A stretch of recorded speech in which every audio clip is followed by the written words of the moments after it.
Good morning students. आज हम पाठ 11 हिंदी के गिरती हुई परिभाषा को समझने का प्रयास करेंगे। हमारी राष्ट्रभाषा हिंदी है, मगर अब हिंदी को हीन भावना की नज़र से देखा जाता है। उसका महत्व हम लोगों की वजह से कम होता जा रहा है।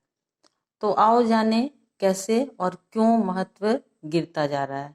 ये हिंदी के महत्व को गिराने वाले हम लोग ही हैं।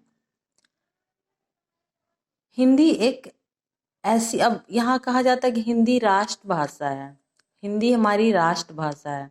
हिंदी को ही राष्ट्रभाषा क्यों चुना गया?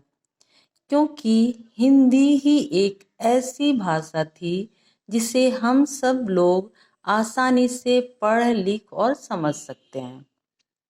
इसलिए हिंदी को ही राष्ट्रभाषा चुना गया और कोई भी ऐसी भाषा नहीं थी जिसे हम आसानी से पढ़ लिख और समझ सकें। अपने मन की भावनाओं को बताने के लिए या दूसरे के मन की भावनाओं को समझने के लिए हमें भाषा की ज़रूरत होती है। तो हमारे देश को भी एक ऐसी ही भाषा की ज़रूरत थी जिसके लिए हिंदी को उपयुक्त और श्रेष्ठ समझा गया और माना गया। क्योंकि हम जब तक अपनी भाषा के द्वारा कुछ व्यक्त न करें तो हम अपने मन की बात को नहीं बता सकते। तो कोई तो एक ऐसी भाषा होनी चाहिए, तो हिंदी को इसलिए हमारा राष्ट्रभाषा चुना गया क्योंकि इसे आसानी से लोग पढ़ लिख और समझ सकते थे। आप सोचो कि एक ट्रेन में बैठे हो और वहाँ बहुत सारे अलग अलग प्रांत के लोग हैं, अलग अलग भाषा में बात कर रहे हैं और आपको समझ में नहीं आए तो थोड़ी सी खलबली सी लगती है कि पता नहीं वो क्या बोल रहा है, काश मैं भी उसकी भाषा को समझ पाता।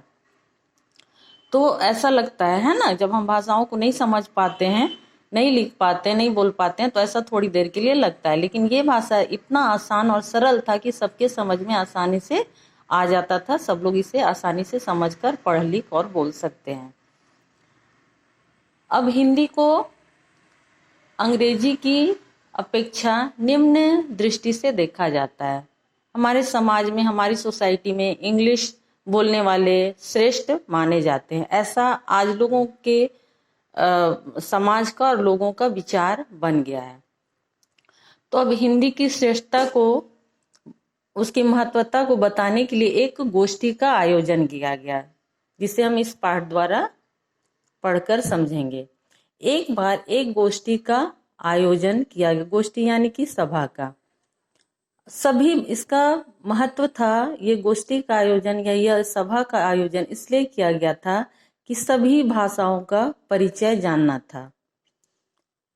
उर्दू, पंजाबी मंच पर आई। अब सभी अपनी अपनी भाषाओं को लेकर स्टेज पर, मंच पर आई और सबने अपनी अपनी भाषाओं की खूब बड़ाई की।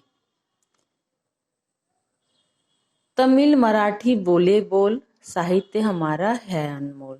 तमिल और मराठी बोली कि ये जो बोल है हमारा और हमारा साहित्य जो है वो अनमोल है, इसका कोई मोल नहीं लगाया जा सकता। दूर एक कोने में हिंदी बैठी थी चुपचाप। सभी भाषाओं के बीच में हिंदी जो थी वो चुपचाप बैठी हुई थी। सबकी बातें अपने में गुन रही थी आप। सबकी बातों को अध्ययन मनन अपने मन में ही वो हिंदी भाषा जो थी वो कर रही थी। जब उसकी बारी आई, शालीनता से मंच पर आई। अपना परिचय यूं कराया, संस्कृत से नाता बताया।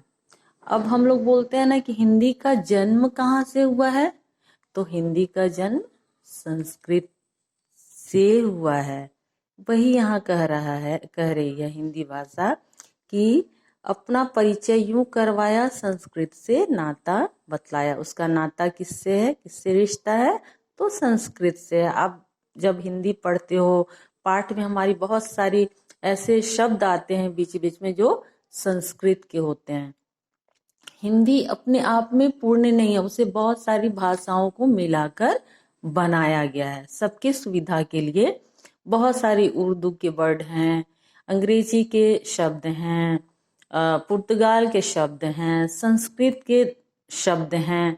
तो बहुत सारी भाषाओं को मिलाकर हिंदी भाषा तैयार किया गया है। संस्कृत से नाता बताया, हिंदी मेरा नाम है और राष्ट्र सेवा काम है। अब हिंदी ने अपना महत्व बताया कि हिंदी है मेरा नाम और मेरा काम है राष्ट्र सेवा करना। एक मिलन परिभाषाओं, भारत की मातृभाषाओं।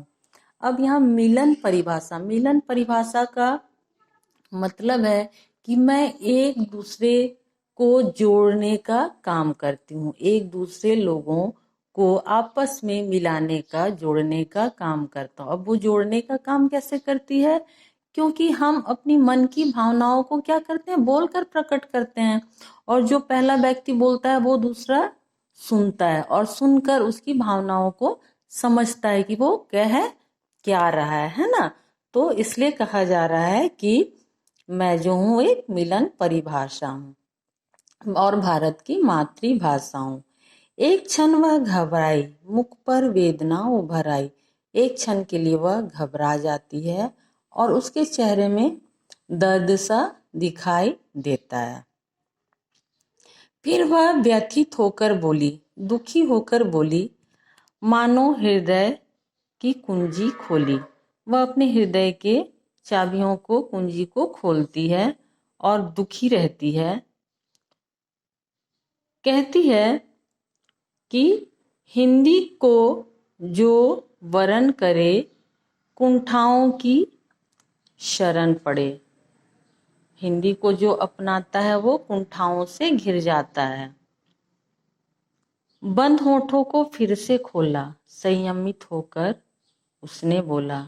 वह थोड़ी देर चुपचाप रही और फिर से बोलना उसने स्टार्ट किया, संयमित होकर, संयम से, धैर्य से। अंग्रेजी भाषा चाहे होए हम प्रवीण, पर हिंदी के ज्ञान बिना रहेंगे हम हीन।